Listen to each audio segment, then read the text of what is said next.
BPL card ಆದಾಯ ಮಿತಿ ಪರಿಷ್ಕರಣೆಗೆ ಸರ್ಕಾರ ಚಿಂತನೆಯನ್ನ ಮಾಡಿದೆ.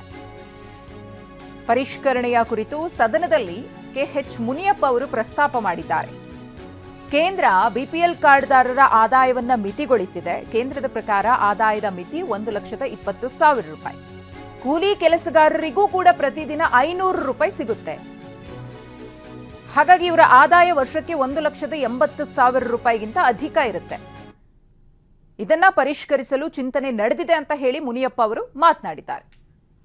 ಬಿಪಿಎಲ್ ಕಾರ್ಡ್ಗಳನ್ನ ರದ್ದು ಮಾಡಲಿಕ್ಕೆ ಸೂಚನೆಯನ್ನು ಕೊಟ್ಟಿದ್ದಾರೆ. ಯಾಕೆಂದ್ರೆ ನೋಟಿಸ್ ಕೊಟ್ಟಿದ್ದಾರೆ. ಅದರ ವಿತರಣಾ ಅಂಗಡಿ ಮಾಲಕರ ಮುಖಾಂತರ ಈ ಒಂದು ನೋಟಿಸ್ ಅನ್ನು ಕೊಡಲಾಗಿದೆ. ಇವುಗಳ ಪೈಕಿ ಸುಮಾರು 4,225 ನೋಟಿಸ್ಗಳು ಬರೇ ವಾರ್ಷಿಕ ಆದಾಯದ ಮೇಲೆ ಕೊಟ್ಟಿದ್ದಾರೆ. ತಮ್ಗೆಲ್ಲರೂ ಗೊತ್ತಿರೋ ನಿನ್ನೆ ನಾನು ಮೀಟಿಂಗ್ ಅನ್ನು ಮಾಡಿ ಇದರ ಬಗ್ಗೆ 7.5 ಎಕರೆ ಜಮೀನಿರೋರು, ರೆಗ್ಯುಲರ್ ಟ್ಯಾಕ್ಸ್ ಕಟ್ಟೋರು, ಸರ್ಕಾರಿ ಕೆಲಸದಲ್ಲಿರೋರು, ನಾಮಿನೇಷನ್ ಡೈರೆಕ್ಟರ್ ಅವರಿಗೆ ಬಿಟ್ಟು ಈ 5 ಲಕ್ಷ ಕಾರ್ಡ್ ನೀವು ಏನು ಹೇಳಿದ್ರಿ ಅದನ್ನು ಮರುಪರಿಶೀಲನೆ ಮಾಡಬೇಕು. ಯಾಕಂದರೆ ಕೂಲಿ ಮಾಡೋ ಜನಕ್ಕೆ ಕೂಡ 500 ರೂಪಾಯಿ ನಾವು ಕೂಲಿ ಕೊಡ್ತೀವಿ ಅಂದರೂ ಕೂಡ ಅದು 1,80,000 ಆಗ್ತದೆ.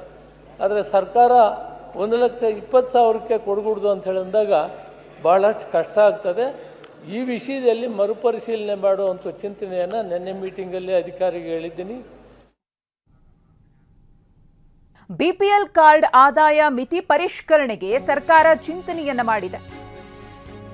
ಪರಿಷ್ಕರಣೆಯ ಕುರಿತು ಸದನದಲ್ಲಿ ಕೆಎಚ್ ಮುನಿಯಪ್ಪ ಅವರು ಪ್ರಸ್ತಾಪ ಮಾಡಿದ್ದಾರೆ. ಕೇಂದ್ರ ಬಿಪಿಎಲ್ ಕಾರ್ಡ್ದಾರರ ಆದಾಯವನ್ನ ಮಿತಿಗೊಳಿಸಿದೆ. ಕೇಂದ್ರದ ಪ್ರಕಾರ ಆದಾಯದ ಮಿತಿ 1,20,000 ರೂಪಾಯಿ. ಕೂಲಿ ಕೆಲಸಗಾರರಿಗೂ ಕೂಡ ಪ್ರತಿದಿನ 500 ರೂಪಾಯಿ ಸಿಗುತ್ತೆ. ಹಾಗಾಗಿ ಇವರ ಆದಾಯ ವರ್ಷಕ್ಕೆ 1,80,000 ರೂಪಾಯಿಗಿಂತ ಅಧಿಕ ಇರುತ್ತೆ. ಇದನ್ನ ಪರಿಷ್ಕರಿಸಲು ಚಿಂತನೆ ನಡೆದಿದೆ ಅಂತ ಹೇಳಿ ಮುನಿಯಪ್ಪ ಅವರು ಮಾತನಾಡಿದ್ದಾರೆ. ಬಿಪಿಎಲ್ ಕಾರ್ಡ್ಗಳನ್ನ ರದ್ದು ಮಾಡಲಿಕ್ಕೆ ಸೂಚನೆಯನ್ನು ಕೊಟ್ಟಿದ್ದಾರೆ. ಯಾಕೆಂದ್ರೆ ನೋಟಿಸ್ ಕೊಟ್ಟಿದ್ದಾರೆ. ಅದರ ವಿತರಣಾ ಅಂಗಡಿ ಮಾಲಕರ ಮುಖಾಂತರ ಈ ಒಂದು ನೋಟಿಸ್ ಅನ್ನು ಕೊಡಲಾಗಿದೆ. ಇವುಗಳ ಪೈಕಿ ಸುಮಾರು 4,225 ನೋಟಿಸ್ಗಳು ಬರೇ ವಾರ್ಷಿಕ ಆದಾಯದ ಮೇಲೆ ಕೊಟ್ಟಿದ್ದಾರೆ.